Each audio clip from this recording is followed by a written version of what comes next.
الحمدللہ رب العالمین والصلاة والسلام علی خاتم النبیین اما بعد فاعوذ باللہ من الشیطان الرجیم بسم اللہ الرحمن الرحیم ان اللہ وملائکتہ یصلون علی النبی یا ایہا الذین آمنوا صلوا علیہ وسلموا تسلیما اللہم صلی علی محمد وعلی آل محمد وبارک وسلم الصلاۃ والسلام علیک یا سیدی یا رسول اللہ وعلی آلک واصحابک یا سیدی یا حبیب اللہ۔ رسول اللہ صلی اللہ علیہ وآلہ وسلم نے ارشاد فرمایا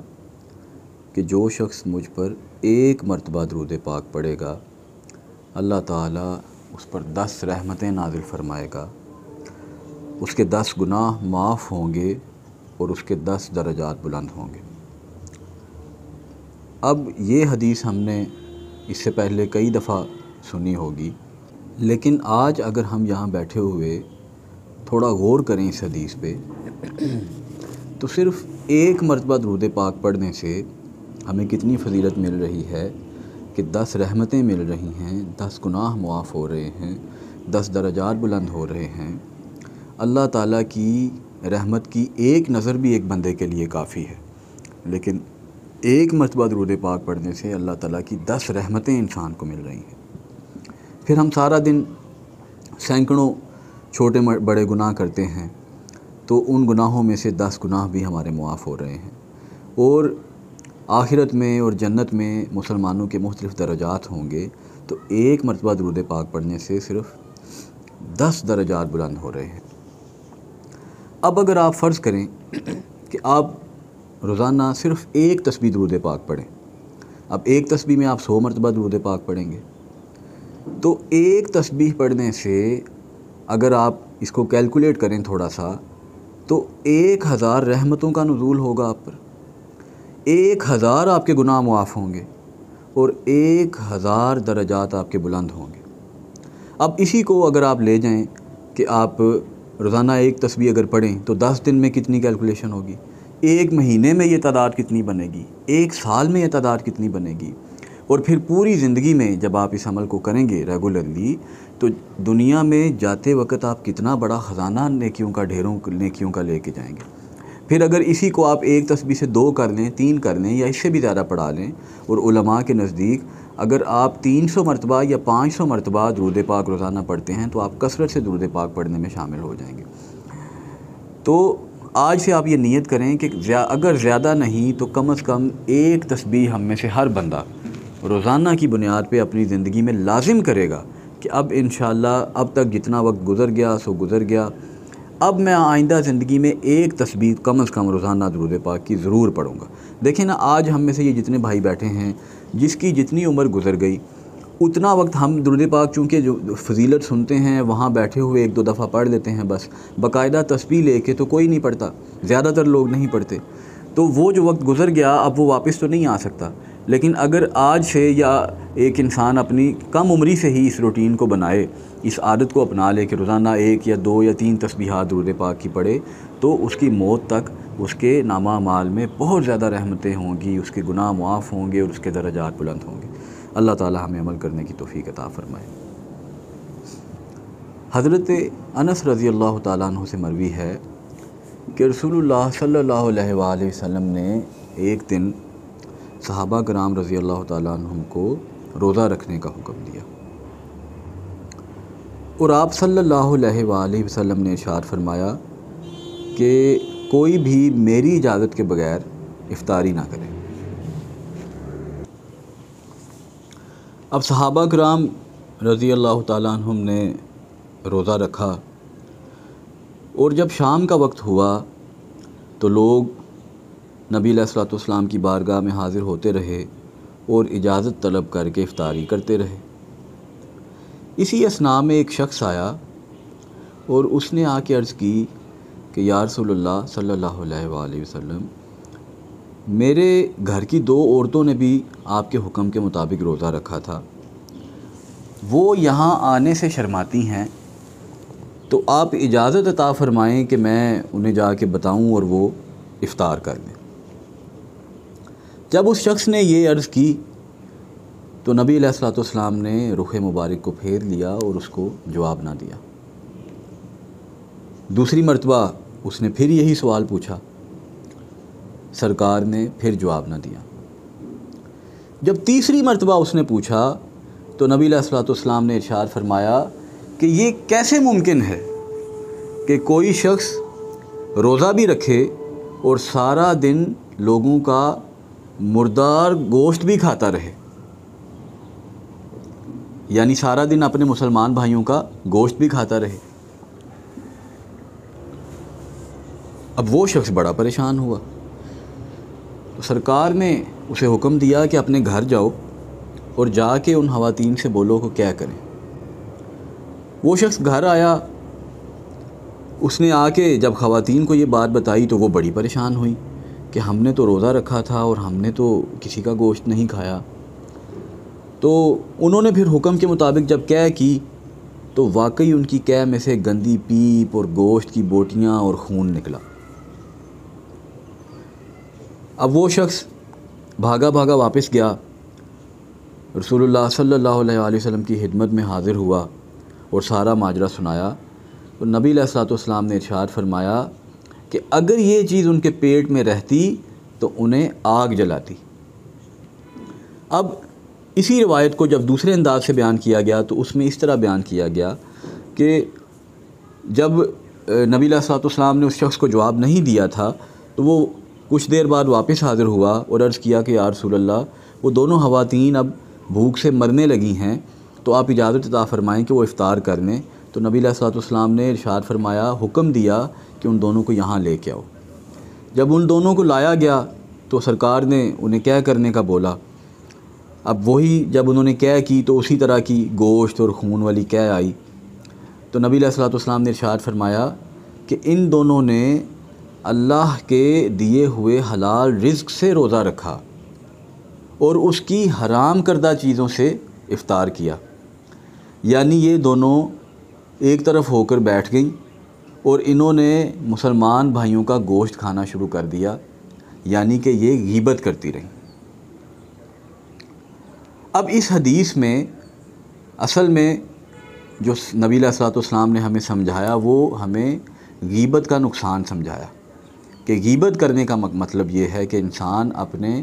مردہ مسلمان بھائی کا گوشت کھائے۔ اب غیبت کیا ہے؟ رسول اللہ صلی اللہ علیہ وآلہ وسلم نے ارشاد فرمایا کہ غیبت یہ ہے کہ تو اپنے بھائی کی اس چیز کا ذکر کرے جسے وہ ناپسند کرتا ہے۔ اب وہ کوئی بھی چیز ہو سکتی ہے، اب وہ ذکر بھلے آپ اس کے منہ پہ کریں، اس کی غیر موجودگی میں کریں،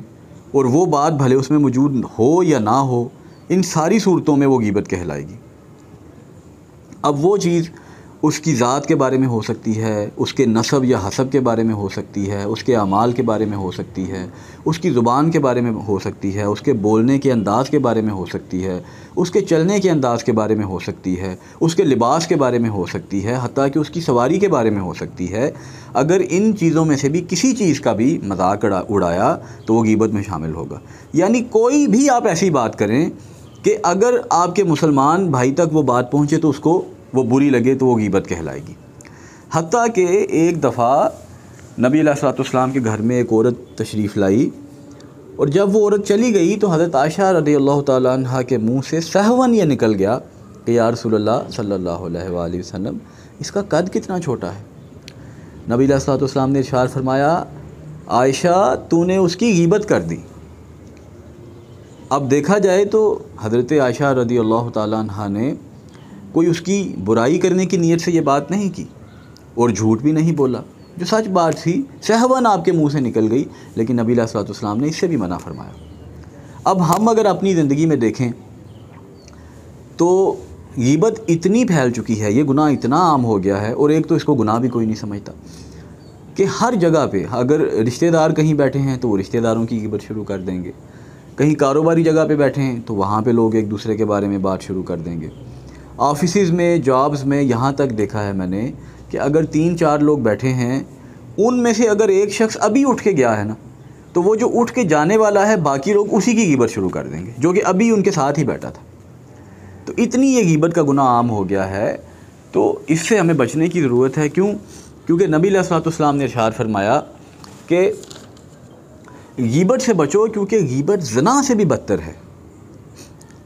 کیونکہ انسان جب زنا کرتا ہے تو وہ اس سے توبہ کرتا ہے اور اللہ تعالیٰ پھر اس کی توبہ قبول بھی فرما لیتا ہے، لیکن غیبت کرنے سے اس کا گناہ اس وقت تک معاف نہیں ہوتا جب تک اس شخص سے معافی نہ مانگ لی جائے جس کی غیبت کی گئی ہے۔ اس لیے سرکار نے فرمایا غیبت زنا سے بھی بدتر ہے۔ اب زنا کتنا بڑا گناہ ہے ہم سب جانتے ہیں کہ زنا سے بچنے کی بھی ہم سب لوگ کوشش کرتے ہیں، چونکہ اس کو گناہ کبیرہ کو ہم گناہ سمجھتے ہیں، تو اگر کسی سے یہ ایسا معاملہ خدا نہ خواستہ ہو بھی جائے تو وہ اس پہ پردہ بھی ڈالتا ہے، لیکن غیبت ہم سر عام کر رہے ہوتے ہیں کیونکہ غیبت ہماری نظر میں کوئی گناہ ہی نہیں ہے۔ تو اللہ تعالیٰ نے قرآن پاک میں بھی اس بارے میں ارشاد فرمایا سورہ حجرات میں، میں صرف آیت کا ترجمہ پڑھ دیتا ہوں۔ اس کا ترجمہ یہ ہے کہ اور تم ایک دوسرے کی غیبت نہ کیا کرو، کیا تم میں سے کوئی یہ بات پسند کرتا ہے کہ وہ اپنے مردہ بھائی کا گوشت کھائے، پس تم اسے برا سمجھو گے۔ اب قرآن پاک میں بھی اللہ تعالیٰ نے اس کو اسی طرح سے بیان کیا ہے، یعنی غیبت کو مردہ بھائی کا گوشت کھانے کے مترادف قرار دیا ہے۔ تو اب کوئی بھی، اب دیکھیں نا، فرض کریں یہاں پہ آپ کے کسی مسلمان بھائی کی میت پڑی ہو تو کوئی چاہے گا کہ اس کا گوشت کھائے، وہ ہم کبھی بھی اس بات کو پسند نہیں کریں گے۔ اب اللہ نے قرآن پاک میں اس کو اس طرح قرار دیا ہے کہ آپ اپنے مردہ بھائی کا گوشت کھا رہے ہیں، اور احادیث میں بھی اس کو اسی طرح بیان کیا گیا ہے۔ تو اللہ تعالیٰ ہمیں بچنے کی توفیق عطا فرمائے۔ نبی علیہ الصلوۃ والسلام نے ارشاد فرمایا کہ ہر مسلمان کا خون، مال اور عزت حرام ہے۔ اب جیسے خون حرام ہے کہ ہم اسے نقصان نہیں پہنچا سکتے، اس کو قتل نہیں کر سکتے، اسی طرح اس کا مال نہیں چھین سکتے، چوری نہیں کر سکتے، ڈاکہ نہیں ڈال سکتے، اسی طرح اس کی عزت بھی حرام ہے کہ ہم اس کی غیبت نہیں کر سکتے، اس کی غیبت کرنے کی اجازت ہمیں نہیں دی گئی۔ اور پھر نبی علیہ الصلوۃ والسلام نے ارشاد فرمایا کہ جب معراج کی رات میرا ایک ایسی قوم سے گزر ہوا کہ جو اپنے چہرے کو لمبے لمبے ناخنوں سے چھیل رہے تھے، تو میں نے جبرائیل سے پوچھا، جبرائیل یہ کون لوگ ہیں؟ تو جبرائیل علیہ السلام نے ارشاد فرمایا، اے اللہ کے نبی، یہ وہ لوگ ہیں جو دنیا میں دوسرے لوگوں کی غیبت کیا کرتے تھے اور لوگوں کی عزت کو پامال کیا کرتے تھے۔ اب دیکھیں کتنا سخت عذاب ہو رہا ہے کہ اپنے چہرے سے وہ ناخنوں کے ذریعے اپنے چہرے کو چھیل رہے ہیں۔ حضرت سلیمان بن جابر رضی اللہ تعالیٰ عنہ سے مروی ہے، آپ فرماتے ہیں کہ میں نے ایک دفعہ رسول اللہ صلی اللہ علیہ وآلہ وسلم سے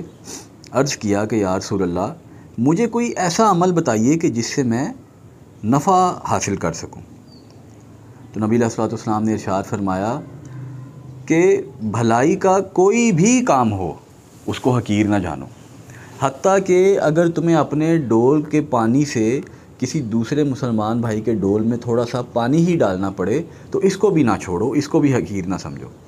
اور دوسرا نبی علیہ الصلوۃ والسلام نے عمل جو ارشاد فرمایا، آپ نے فرمایا کہ کوئی بھی تیرا بھائی، مسلمان بھائی، اگر تجھے گرم جوشی سے ملے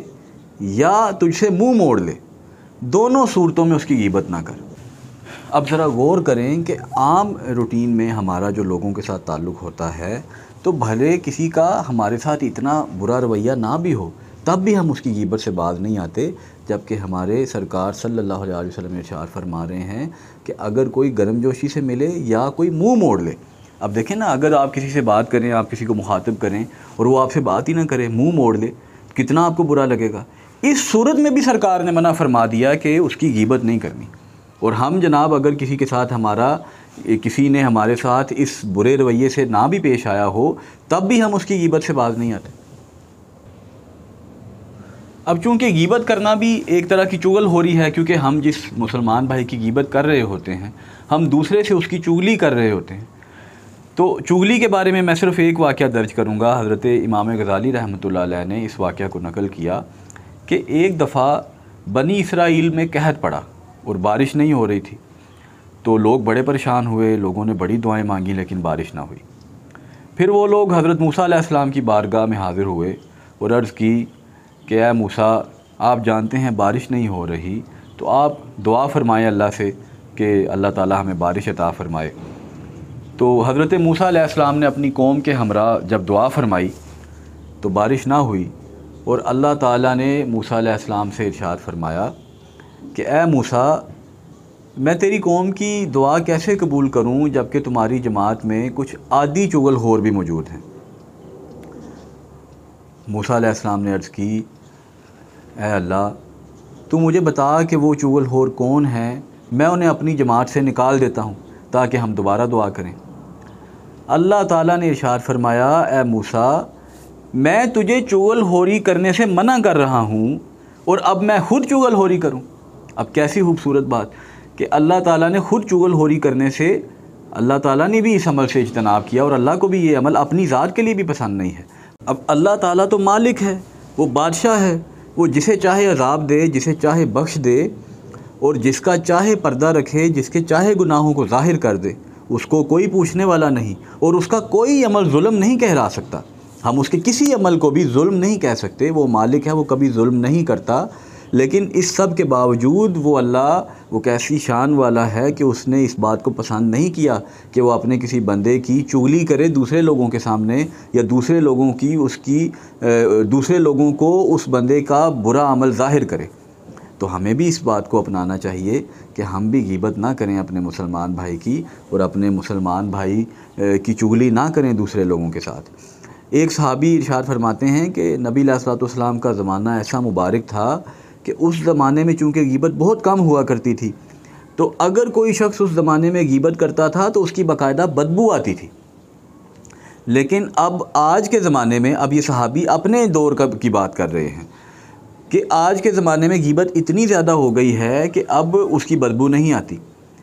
تو اس کی بدبو کیوں نہیں آتی؟ کیونکہ اب وہ بدبو اتنی پھیل گئی ہے کہ اب ہمیں محسوس نہیں ہوتی۔ اب دیکھیں نا، یہ سائنٹیفکلی بھی پروون ہے کہ آپ کے ناک کے خلیے تھک جاتے ہیں، آپ ایک ہی طرح کی بدبو کو یا خوشبو کو زیادہ دیر سونگیں تو اس کے بعد وہ آپ کو محسوس نہیں ہوتی، اور یہ بھی اللہ کا کرم ہے، ورنہ تو ہم بدبو سے یا خوشبو سے جو مسلسل ہمیں آ رہی ہو اس کی وجہ سے ہمیں کسی جگہ پہ بیٹھنا مشکل ہو جائے، لیکن تھوڑی دیر بعد وہ ہمیں محسوس نہیں ہوتی، اور یہی چیز وہ صحابی بیان کر رہے ہیں۔ اب اگر ان کے دور میں اس کی بدبو اتنی پھیل گئی تھی کہ انہیں محسوس بھی نہیں ہوتی تھی، تو آج کے دور میں تو ہر جگہ، ہر گھر میں اور ہر